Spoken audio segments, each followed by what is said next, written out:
बापा भाई ओ राम राम राम राम ओ बापा पाराकडे गेलतो हा.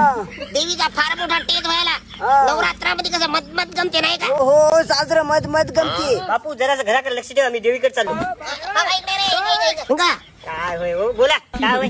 पहाटे जेवलाय नाही काय होय तू इकडे बडिंग पैसे अहो मी उपास धरले 9 दिवस देवीचे.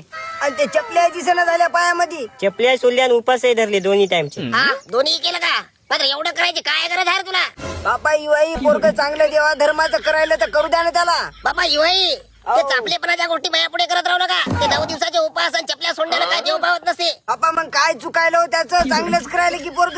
नाही म्हणतो त्याच्या वागणुकीकडे पाहून तुम्हाला कळलं का मार चष्मा तुझी घडी आणि तुझे टायलिस कपडे घालून तिथं देवापाशी जायला का सोंग करायचं असते काय अहो बापू मी तर पोरगोच हो, तिथं पोरी सोरी बी फॅन्सी कपडे घालून येते ता. बाबा त्याच गोष्टीचा राग येते आमच्या या काळात देवे बसल्या मात्र आम्ही तुमच्यासारखे उपास केले नाही का चपल्या सोडल्या नाही मात्र आपल्या घरच्या मायला बहिणीला कोण्या बाईला असं उपाशी मारलं नाही घरामध्ये असं कोणावर अत्याचार केला नाही आज ते लोक करायलेत अहो बापू तुमचा काय वेगळा होता, ते पहिल्या गोष्टी सांगत राहू नका वांजात गप्पा. बापा युवाई तुमचं बरोबर आहे हो. मनाय गेले की या पोरायला राग येते पा. बाबा राग धरू नको तसा म्हणलेल्या गोष्टीचा आम्हाला जे गोष्टी घडल्या ते तुम्हाला सांगण्यात महत्व वाटते आणि तुम्ही हे समजून घेत राहा की बुवा आपलं तिथं उपास धरण्याच महत्व नाही लोकांच्या माय बहिणीला आपल्या माय बहिणीसारखं मानायचं समाजामध्ये चांगला दृष्टिकोन ठेवायचा बाकी काही उपास करून होत नसते बरोबर आहे बापू तुमचं.